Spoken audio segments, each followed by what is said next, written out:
do for you. So, quick reminder, so the system, the way it works, the mannequin doesn't have any organs in here, so there's no beating heart. There's basically a sensor like a GPS in the back. It's an electromagnetic sensor that detects the position and the orientation of the probe in relation to the mannequin. Now the nice thing about it is that you see as I put the probe on the mannequin and I move it around, you can actually see in real time any of the movements that I'm making. Now this is a simulated probe, so if I put it on me, you won't actually see anything. Right? I promise I do have vessels, it's just, this is not a real probe, that's all. But when it's on the mannequin, however, you see it does replicate the same functionality based on the movement that you would make. The software basically detects the position of the probe and has a virtual 3D model of the anatomy. And based on the orientation of my probe, it will actually spit out these specific images on the screen. So everything that you see on the screen right now is software generated. Now, what I'm going to do is I'm just going to show you a few of the basic things on the ultrasound side of things. Now, you can imagine that if you're using ultrasound in real life, it'll look more like this. I know some of you saw the split window view before. I'll show you that in a moment. But just to show you that the simulator is designed so that we can actually practice all of the things that you would need to learn when you're doing a real ultrasound, including managing the bone and the lung artifact. Right? So this is one of the difficulties of learning how to scan. Now, what you can do is you can make your students' lives a little bit more easy. But first of all, I just want to show you that we can actually replicate all the functions in a basic ultrasound machine using this system. So right now I'm just going to try to get an approximate long axis view. It's a pretty hard view because of all the artifact there. I'm just going to lock this in place for you. Now, with the system, you can adjust all the standard image settings that you would need, including adjusting your depth, your contrast and your gain, and your viewing angle. So I can actually adjust this right here. Here's your contrast and your gain. In terms of viewing modes, especially for the cardiac side, those of you who are interested in echo, we have basic two-dimensional mode. We have biplane mode, which shows you a perpendicular view. We also have M mode for your one-dimensional ultrasound.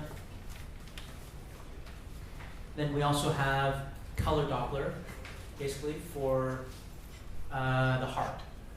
And as I mentioned from what you saw last week, next week we'll be launching a new version of the software with continuous wave and pulse wave Doppler as well. Now, one of you had asked me about the ability to do measurements, such as measuring area or length or do some of the calculations. So for both our obstetrics and our cardiac models, we have built-in reports. So for example, right here, there are a number of measurements and contractility assessments that you can use to do a full cardiology-based echo assessment or echo study. So the way that you would work is that all the measurement tools are built in. So I could, for example, just do all these measurements very quickly. So just for those of you who can't see, basically there's a measurement for the length of the ascending aorta, aortic root, the intraventricular septum, the LV at end diastole, and the posterior wall at end diastole. So I just created some fictional measurements, but also just to show you that it also does some automatic calculations based on some of those measurements. So when you do all of those measurements above, it actually also spits out, it populates automatically and calculates the estimated LV mass. Now, this is just how you would be using ultrasound if you didn't have a simulator like this. So what we can do now is to try to make lives for your students a little bit easier. So imagine the person who has never held a probe before, and I'm trying to find this view of the heart, but I keep having trouble because there's this artifact there. Well, there's a couple of things I can do. First of all, I'm just going to, for example, lock this view in. And I'm sure some of you wish you could do this with real patients. I'm actually just going to remove the artifact here. I'm going to remove the bone and the lung. And then what this means now is as you start scanning, go ahead and start scanning the chest. Thanks, Wade. Okay. So now I basically removed the bone and lung from the ultrasound. so that you can actually move the probe around without worrying about getting artifact.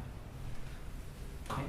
However, as Wei starts getting better, and she's actually been getting pretty good at this, I'm going to test her now and add some of the artifact back. So now again we have bone and lung, so you can see that right there, right? Now also the image right now, I've added a little bit of artifact, so it simulates more of a American patient who's a little bit bigger, right? However, we do have an easy mode, so for those beginners who need to learn and you want it easy to make it easier for them to identify structures, I can actually go into my settings and just change to easy viewing mode. So now you see that the image is actually much clearer. So this is much more clear than you would see in most ultrasounds, although it's impressive how clear images are in current ultrasound machines today. Now, so this is one of the functionalities. Now the next part of it is where we're trying to make things much easier for them. So this is where you can use something to help your students more, which is our augmented reality. So as I described it before, this is basically think of it as a cartoon animation in 3 dimensions of your anatomy. So for the heart, it's easy because you see it moving. But if you were scanning anywhere in the abdomen, for example, right, and you were trying to look at the liver, sometimes that black and white image can be confusing. What we can do with this, the obvious use, is to take a look and see on the left-hand side, okay, so what organ is this? And in fact, I can even give some help. I can tell you that these are the lungs, this is the heart, this is the part of the heart that we're looking at, the aorta, different blood vessels. But more importantly, I think the best use of this is to help people gain a 3-dimensional perspective, which is very difficult based on a 2-dimensional image. So this is where you can use the augmented reality and manipulate it in 3D. So I can actually zoom out, and I can rotate, and now I can give a perspective as to how Wei moves the probe. Based on that, how does that alter the view that I'm getting? And if you guys are watching Wei's hand right now, you can see that just very subtle movements of what she's doing can completely change the view that you're getting of the heart. So just a subtle tilt is the difference between you having an apical 4-chamber versus an apical 5-chamber. So this can be very challenging. Now, I can even make it easier by focusing on the heart. So let's say, again, we're focusing on scanning the heart as an organ, and I want people to conceptually understand, how do I need to cut the heart with the ultrasound beam in order to get specific views? Well, I can actually just remove these organs, show the heart specifically. Right? And now, again, I can rotate and see, all right, now we're starting to get a short axis. However, we're probably over some bone, as you can see on the left-hand side. And now as you start moving, you can see some of the aortic valve. Okay? And in fact, I can show the one side or the other, or I can actually show the entire organ. Now, on the screen, it may be a little difficult for you to see the ultrasound beam, so I'm just going to make it more visible for you. But now, this helps you to see how the ultrasound beam is oriented and passing through the heart. So you can imagine, if you're using this to teach or to learn ultrasound, this helps to make it more intuitive. So before this, in fact, our president, Robert Hermiot, was the inventor of the system. And he's a cardiologist, echocardiographer by training. The way he used to learn was he used to scan on patients during the day, only see those black and white images, but he didn't have the 3-dimensional perspective. He had to go home after and work with a 3D heart model to try to understand what was he looking at during the day. You don't have to do that anymore with this. You can use this to make the learning curve quicker. Now, I'm just going to show a couple more functionalities here. So I'm just going to add this, add the artifact back. Now, another thing that you can do is to try to teach conceptually how to find good acoustic windows, right? So once again, I'm going to use the augmented reality. I've removed the skin on the augmented reality. I'm going to show the whole system here, the whole body. So now you can see, now remember, for those of you who may not be familiar with echo, anytime the ultrasound beam hits lung or bone, that's going to prevent you from viewing the heart underneath. So that's because of the artifact. So what you can do now, you see here, well, first of all, this shows you why it is so difficult. But it also shows you where you can go in order to find acoustic windows. Now, as Wei starts to move the probe around and scan, this also helps her to do another thing. You can start learning, how do I need to move the probe if I see that I'm out of position? So if you're over some bone, for example, you know I have to move it, she has to move it up and down a little bit to try to find those spaces between the ribs, right? If there's lung, she knows she has to move it side to side to try to avoid the lung in order to get a view of the heart. So this is another example of how you can help to make things more intuitive for your trainees. Now we also have some other functionalities. So this is just a beam guide with that yellow and the red. This is helpful to teach people how to use the index marker for orientation. So right now, I believe Wei's index marker is facing, which way? Facing the left side of the patient, right? And we can correspond that in the augmented reality and the ultrasound side. That red line represents the side of the index marker. And the other side represents the side of basically the opposite side, the green. So the right side of the body. So this helps you to not only orient yourself, but understand how to move the probe. So if she needs to move it more to the left, she needs to see more on that side, on the red side, she knows she needs to move to the patient's left. On the other side, just need to move to the right. Okay? So, now, as your student starts to get better, then we can start adding layers of difficulty again. So then we can start to remove the augmented reality. We can also make the image difficult again, right? And then now we can have her start practicing and then ultimately learning pathologies, which I will show you in a moment as well. Okay? So this is free scanning and systems and structures that are built into the software. Intrinsically, that will help. Now, I also told you that there are instructional exercises that are designed to make it easier for your trainees to learn how to use ultrasound as well, even when you're not available. So I'm going to show you some of those exercises right now. So I'm going to bring back the augmented reality, and since I am a beginner myself, I'm going to go back to easy mode. Now I'm going to load some of the instructional exercises that we have. Some of these I would suggest that you can do, or that your students can do, even before they come to see you, so that when they spend time with you, it's actually much more productive. So things like basic probe movements and settings adjustments. So I'll just show you here how to do basic probe movements. Okay? These are a series of 16 exercises that are available for all probes, including transesophageal, transvaginal, to teach you how to manipulate the probe. Okay? So, I can take this from now. Thank you. Thank you, Wei. So what I'm going to do now is I'm taking the probe and putting it in a starting position. Index marker facing 9 o'clock above the abdomen. Now it's giving me instructions to tilt the probe so that the beam is in the cephalad direction, so towards the head. So let me do that right now, and it says completed. Now moving to the next exercise. Rotate the probe counterclockwise. And this is a sensitive exercise as well, so you'll all have a chance to try it, but you'll notice that it can be a little bit sensitive. We've done this on purpose because we not only want to teach basic probe movements, but we want people to learn how to hold the probe steady so that they can hold good views. So now, what I'm going to do on purpose, it says orient the probe at 3 o'clock. I'm going to purposely move the probe the wrong way. Same thing here. And I'm not going to do all of them, but let me just skip forward for you. So what this does now, even though you can't see the specific text in this screen, all of the green check marks are the exercises I completed successfully. All of the red ones are the ones that I either did wrong or did not complete. So your students can practice this over and over again until they feel comfortable holding the probe.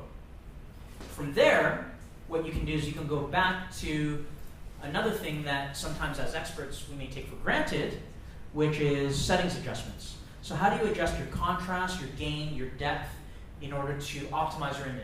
It's one thing to obtain a view, but you need to see things properly to make proper assessments. So what you can do here is you can actually work to try to adjust the gain. I think the depth is off. And then also I'll need to adjust the contrast. This looks way off as well. and then I'll adjust the viewing angle a little bit. And then basically if I lock it in, what this does, this also gives me a comparison. So it doesn't automatically assess it, but it gives me basically an answer that I can compare with. Okay? So from here, what you can do is now you can start teaching people how to obtain different views, both of the heart, abdomen, or even of the fetus in OB/GYN. So what you can do is use an exercise called target cut planes. This is the exercise that I just described that collects objective metrics that can be used for performance assessment, but also for research. So let's say you're trying to learn a parasternal, or let's say a apical four-chamber view, something very standard. Now, what you can see here is that there is now a mannequin here that shows where the probe physically needs to be. If I put this probe here, you can see that the red probe is the one that I'm actually using. Below, to the right of that is a reference image, so what my image should actually look like. So if I started to move this probe around, then I realize that I have to align the probe approximately where it is here and angle it in the right way as well. And you'll see as I get closer to it, it'll change color. But even when it changes color, it may not be perfect. So just try to move this here a little bit. So this is not a perfect view, but now what I can do is I can press enter. And now I can look at some of my metrics. So not only can I compare the image that I got with what we have, but these are some of the metrics that we can collect. So right here what we can see is the positional and angular accuracy. So how accurate was the position and angle of the probe compared to where the software says it should be. And then it says the time it took for me to obtain the view, 51 seconds, maybe a little slow, but I'll use the excuse that I'm a beginner. The total distance traveled by the probe, meaning how much did I move the probe around before I locked in the view. So the higher that number is, that's an indicator of how efficient you were, how confident you were. And also it tracks things more advanced, like how many times did you start and stop, and how many times did you rotate or move or slide or tilt the probe. And then you can even collect basically the three-dimensional coordinates and track the path in 3 dimensions over time. So this is what we use to get the traces that I showed you for that Harvard study. Now you can do this for every single one of your echocardiographic views. So this in itself was just using a normal patient, right? And you can imagine, and I'll show you later with the transesophageal probe, that video that I showed you, how the augmented reality is even more useful. Because when you have something like this or a transvaginal probe that's in the body and you're manipulating it, you can't see what's happening inside the body. Well, with the augmented reality, you now can see that, which makes it a lot more intuitive and helps you to better visualize as a learner how you can manipulate the probe and makes it easier for you to figure out how to find views. Because ultrasound is not about memorizing where to put the probe, because every patient is different. The way I describe it always is, it's like when you're driving in your car to go from home to work. Sometimes these days we rely on GPS, right? And we always use the same route to go. What if one road was closed, or there was construction, or there was traffic, and your GPS wasn't working, and you had to go another way? You have to find another way to be able to do that. But unless you have a sense of direction, that may be difficult. And I find ultrasound is very similar in that sense. So I think these are the benefits that we can really use for it. Now, all of this is under the context of a normal case. Now let's talk about pathologies. So I think this is another area, as I mentioned, where simulation can be very helpful for you. So pathologies that you may not usually get to teach. So for example, I'm going to bring up a pathology. In fact, what I'm going to do, I'm going to hide the name of the pathology on purpose, which you can do with your students.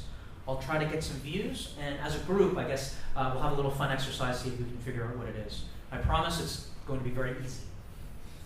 So what I'll do is let me just get a subcostal view here. So what do we see around the heart? Okay, we see some pericardial fluid. Now you can see how you can use the augmented reality to teach as well, right? So you see here on the augmented reality, there's this yellow that represents foreign or abnormal fluid. So you can teach conceptually how pathologies can be identified, and then how does it look on an ultrasound on the right-hand side, right?